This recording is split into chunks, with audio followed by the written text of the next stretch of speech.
My first real conversation about the new or this Fantastic Four was with Josh Trank, the director. And he had such a clear vision about what he wanted to do tonally, making it more grounded, more realistic, more gritty, emotional, character-driven, the things that my favorite comic book movies, or really my favorite genre movies, do. I got excited.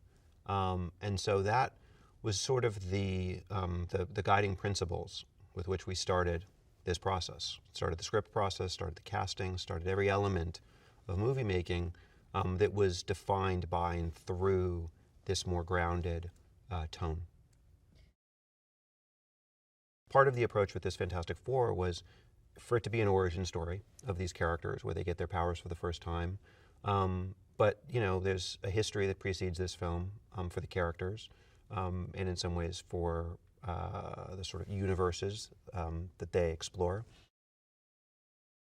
The thing that we kept from the original incarnation of the Fantastic Four by Kirby and Lee is this notion that they are this little surrogate family, that they're people in the case of Johnny and Sue who are literally related, and then in the case of Ben and Reed who are sort of emotionally related, and they all come together as this little sort of stand-in family. This version of the Fantastic Four is so different than the other films, and I think in some ways from any comic book film, because it's this crossroads moment in the characters' lives. Even if they had never been affected by, you know, being transformed and acquiring these sort of abilities, it would still be a threshold moment in their lives.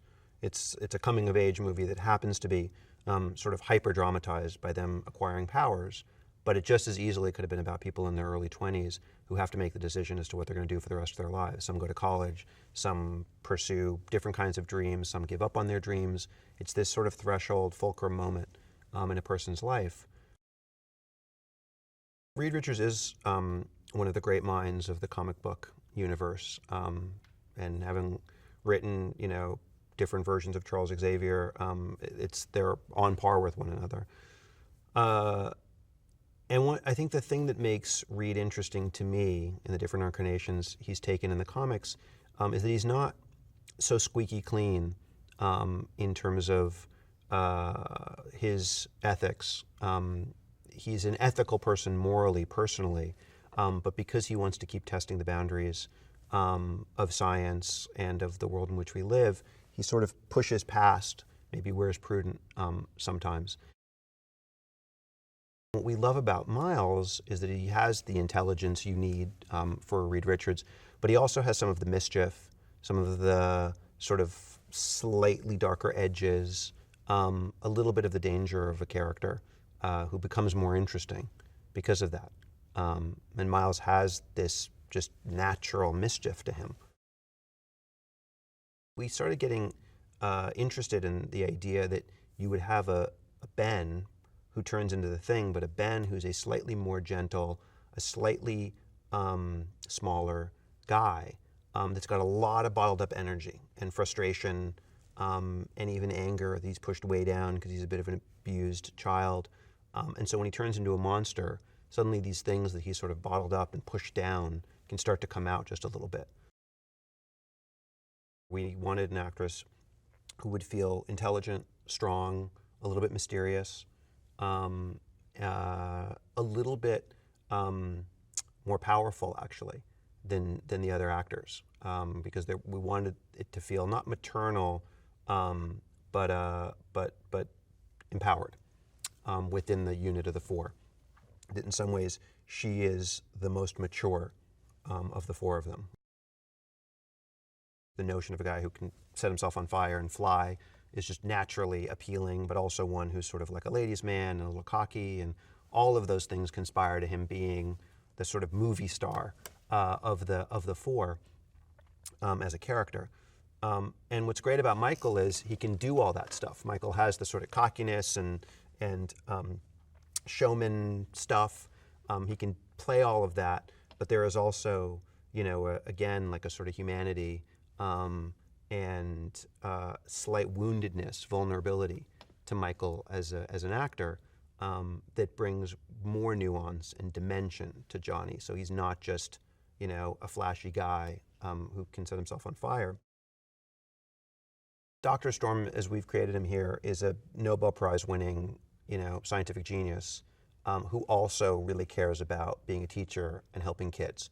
And so he sort of combines his interests of being a super high-level scientist with wanting to be somebody who's going to change the lives of kids by creating the Baxter Foundation and the Baxter Building, where smart kids that in some ways are directionless or parentless can come, be supported, fully explore their dreams with the resources that only a major foundation could give them.